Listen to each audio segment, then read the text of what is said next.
Welcome back to Northwest City Politics in the Know with Juanita.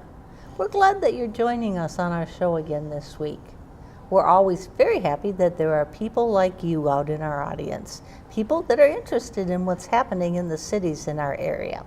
Because it is important for good government that there be a good flow of information back and forth between the residents and the city council and the city staff so that your city can move ahead positively. So we're glad that you're with us. If you haven't watched our show before, each week we'll have someone on from one of the 9 cities in Northwest Community Television's viewing area to update us on what's happening on the various issues that are going on. And then if it's in your city, be sure to take down their email and phone number in case an issue is important to you, then you can be in contact with them. Tonight, we're very happy to have Joanie Clausen from the Golden Valley City Council as our guest tonight. Thank you so much for inviting me. Yeah, we've had you on several times over the years, so we're glad to have you back with us again. Thank you. And you know that I'm going to ask you to introduce yourself out to our wider audience, people beyond Golden Valley. Tell them a little bit about your time in your city. Well, my parents moved to Golden Valley when I was a year old. So I tell a lot of people I'm one of the originals besides the farmers. I grew up in Golden Valley. I've really watched the city become the city it is today. I attended Robbinsdale schools. I went to Carl Sandburg. I went to Noble School. I raised my own kids in Golden Valley. And I've been involved throughout my whole year with the sports. Soccer, swimming. Right. I won the very first medal for Golden Valley swim team when I was 10 years old, or 11. My dad was very involved over the years. He served on the council, grandfather of our park system. He spent his whole adult life in some capacity working for Golden Valley. So I really grew up having Golden Valley in my veins. And I'm very proud. He also was a founding father of Channel 12. So I have big shoes to fill. But I attended the University of Minnesota, taught Phi-Ed for 12 years at Golden Valley Middle School, and currently I own my own business in Golden Valley, and I'm on the city council. A lot of experience with your city, I do. Right? So, yep, I've spent my whole life in Golden Valley. And then I'd ask you to think about, if somebody's thinking about moving to Golden Valley, what would you tell them about your city? Golden Valley is like a diamond in the rough. We're 10 square miles. We have such a great park system, open space. We offer a lot of variety in living accommodations with large homes, large lots, smaller homes, townhouses, apartments. I think one of the, a few of the greatest things, we have a great police department, fire department, staff, but really the two of the best things is our location. We can go anywhere within the cities. That's true. And the people. We have the greatest community, smart, educated, engaged, caring, great neighborhoods. And I think that is really the core. It's the people. Oh, definitely. Well, now let's move into some of the topics about the city, and we'll start out with some redevelopment.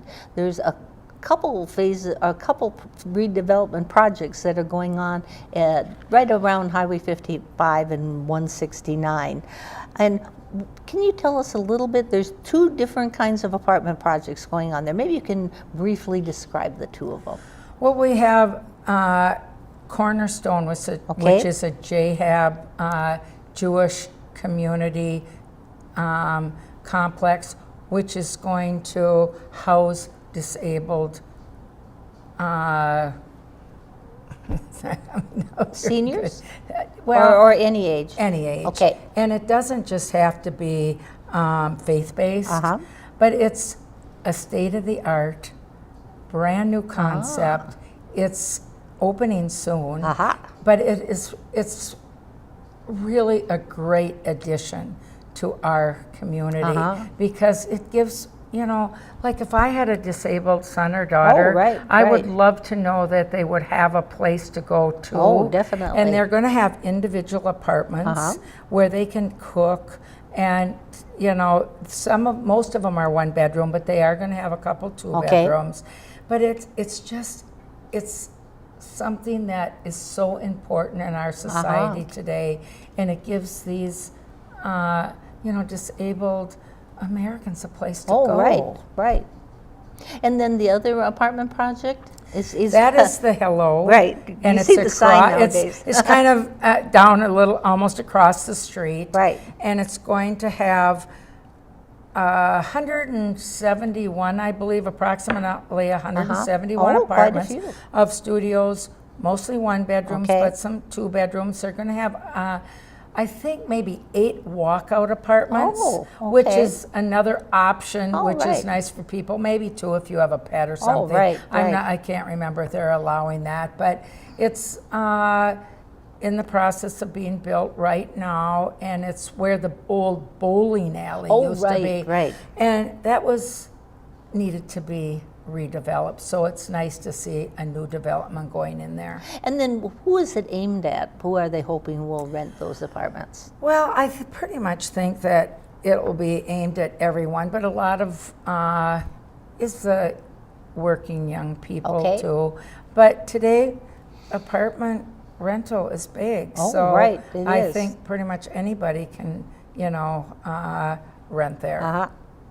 And now that was one of, I think it was maybe 4 different projects in the metro area where they were having some trouble, because it was all in the news, with the wood not being fire resistant. Tell us a little bit about how you found out about it and what they're doing in regards to that. Well, a union member was the one that brought this up and determined that improper wood was being used and brought it to the attention of Minneapolis, I think St. Louis Park, Golden Valley, and Minnetonka. And it's the outer wood on the outside, maybe the 2x5s, you know, I'm not real, but they're not fire resistant. They did not have the right coating on those. And so they were sent to 2 labs to be tested because there was a symbol on there, but it wasn't appropriate. And so my understanding is there may be a lawsuit going on now, but that doesn't involve us. And part of our siding's up in windows, but I'm under the belief that that has to come down because they have to get into that outside, you know, structure and support. So it's gotten resolved and it'll be taken care of, so there won't be a danger there, right? Well, I think they're working on that right now. There was a stop work order on it, and until this, it's not totally resolved, but it's in the process. And so that'll probably affect the timeline of that project a little bit, right? Yes, because there was a holdup there, and I'm not sure exactly how long. But sometime during the coming year, that'll be up and going and renting out, right? Yep, I'm sure it'll maybe take at least a year, but, you know, because they're just getting the structure, you know, kind of the skeleton of it. It's starting to show now when you drive by on 55 or 169. Now, something new is happening or sprouting around your city. Can you tell us about the signs of support for the police department that are currently going up in Golden Valley? Well, this is very exciting to me because Nancy Azam, Steve Sands, and I purchased these signs, and they say, "We support our Golden Valley Police." It's been a very hard time in the States for police, and we wanted to show our support. We have a great police department, so we ordered those signs. We got them last Tuesday. We've put up almost all 100, and we ordered 100 more today. The police have been very touched, and you know, it really brings your community together. It's kind of like when you have a winning baseball team and everybody's involved. Every day we get calls to, today I know we probably put up about 8 to 10. But the funny thing is when Nancy and I, we got them, we thought, boy, these will go off with, you know, onto the street instantly, you know? And then we didn't hear from anybody. And we were like, what's going on? Yeah. But guess what? We never thought nobody knew who was doing it. They called the police Oh, department sure. and wanted to know where do we get those signs. Now it's right. kind of out there. They're still right. calling the police department, and the CEO is taking down addresses. Plus, we're getting emails and calls. Oh, sure, and sure. so, but it's really fun to see. They're very nice. You can really read them well. Yeah, and they are easy to read. And you know what? It means so much to our police. And it kind of, the idea kind of started in St. Louis Park. It It kind of did. migrated up to Golden Valley, right? And that's how it started. Yeah. I got a call from Nancy Azam, said, I was just in St. Louis Park and I saw this sign. And then it wasn't an hour later, Steve Sands said, I saw this sign, I really liked it. So I got on the website and Right. looked at some signs, called them up, and they said, let's order them, and we did. So a citizen project, right? It is, and a grateful citizen Right. effort, you know, it really is. We're so grateful. So kind of it'll depend on demand how long you'll move that along, right? Yeah, we've talked about, well, how long is this going on? But, you know, it's not like an election Right, where the right. election's over, so we'll just play it by ear and see. But we have 100 signs coming Right. next Wednesday, so it'll go on for a little while. Okay, so if anybody out in our audience is interested, we're putting up your email and phone number so they could be in contact with Yep, you, right? please call me. I'll be Okay. glad to drive over and put it in your front yard. Yeah, that's kind of fun, I think. Thank you. Now, there's also redevelopment happening at Medicine Lake Road in Winnetka. That's been in the not planning, but sitting there waiting to be developed for quite a while, right? Right. We had the SIPCO building, there was a car wash, and the VFW was looking to sell it. You know, some of the veterans organizations have had some hard, right, very right. hard times. They can't advertise like you would think. They're more like a country club, they say. Right. And so it was a prime spot to relocate. Right. And so it's been in the works, but it is, development has started now, and it's also going to add some flood control for the flooding that we over right. on Well, Medicine yeah. Lake Road. And so there are some special things that are going into that project to help with flood control. And then what kinds of buildings are going to go in there? Okay, there's going to be an apartment building, I think approximately 183 apartments. Okay. And there's going to be townhouses, I believe 55 of them. They've changed some of the numbers off Sure. and on. And I did vote for this project to start out with, but I didn't follow through because I didn't believe in the tax increment financing. I have a hard time with tax increment financing, especially when it is a private endeavor by a private developer. And I rather see that money going back to our residents instead of going to help build the project.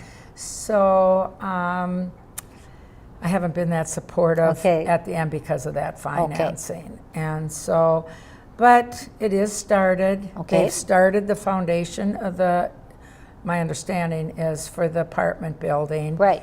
And it's going to take a year or two to finish. So it's going to be maybe a couple phases in the project? Yeah, yep. Okay. But it'll make a big change on that corner, won't it? Yes, and there's also going to be some vaults in the in this project that will help with flood control. Oh yeah, we'll talk about that a little more detailed. Okay. But that is an important addition to the project, right? It is, and it will protect Right.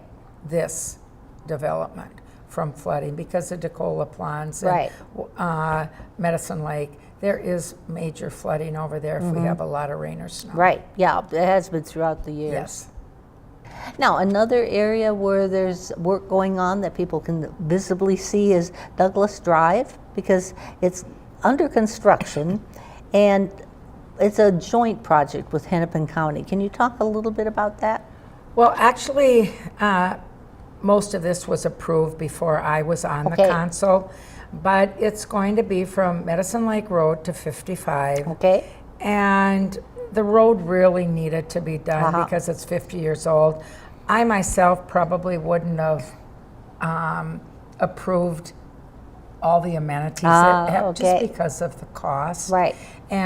But it is going to be a big improvement. It is torn up right now, so we've got through next year some challenging times, but they are going to be widening it, and there's going to be bicycle lanes and pedestrian sidewalks. Right now, there's no sidewalks on the east side, and there are a few apartment buildings, and with the landscaping, there's going to be 2 roundabouts that some people are happy, some people aren't. Right. But hopefully we'll move traffic a little faster, and it should be very, very nice when it gets finished. But we just are on the first leg from Medicine Lake Road to Duluth Street. Okay, and that's the part that's closed off and they're working on this summer, right? Yes, and then next summer it'll be the rest, but it will be in phases. Okay.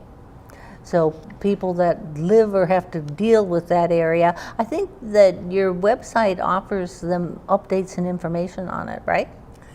You know, I'm not positive about that. Because there was some information on your website. Yes, so that and people, they have put the signs, this will be closed, and you know, we've tried to educate the community. We've had meetings and open houses, and you know, I just don't go on the website because I'm kind of, you know, I hear about it all the time.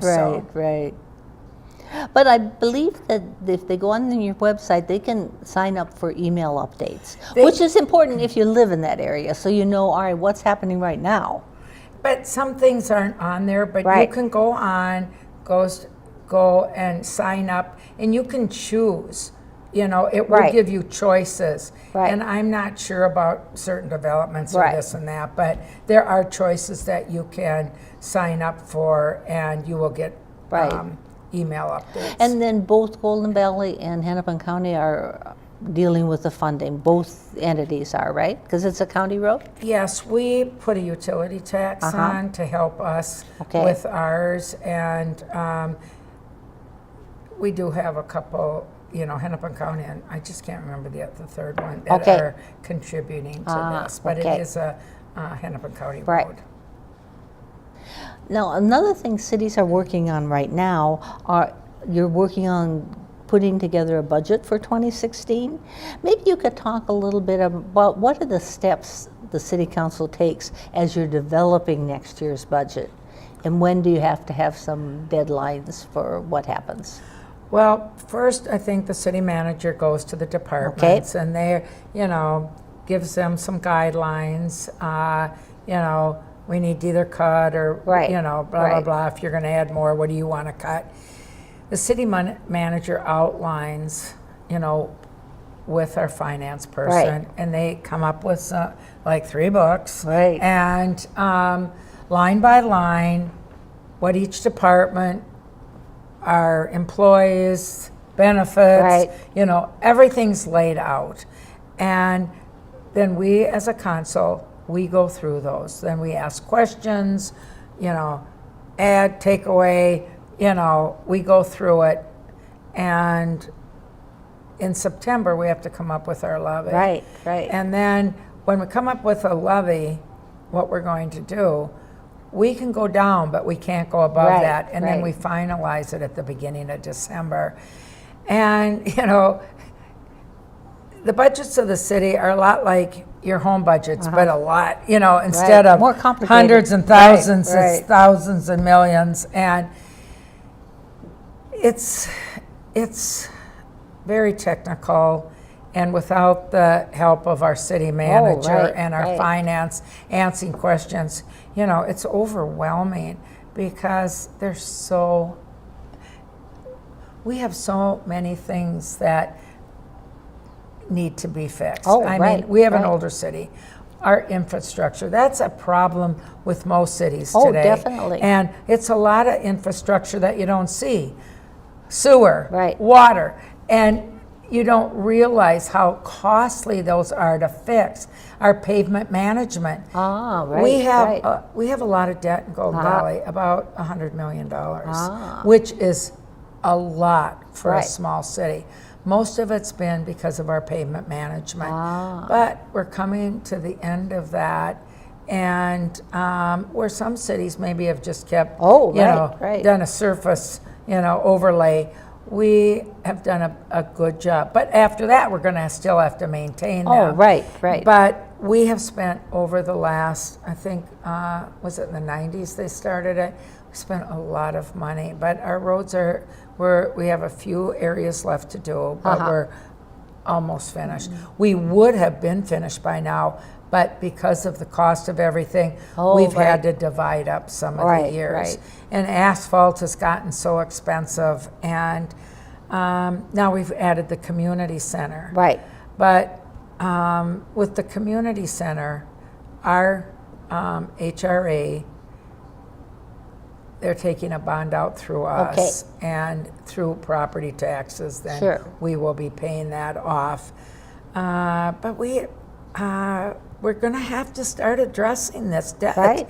And we are starting that right now. I've been kind of talking about this for the last couple of years. When are we going to start addressing this?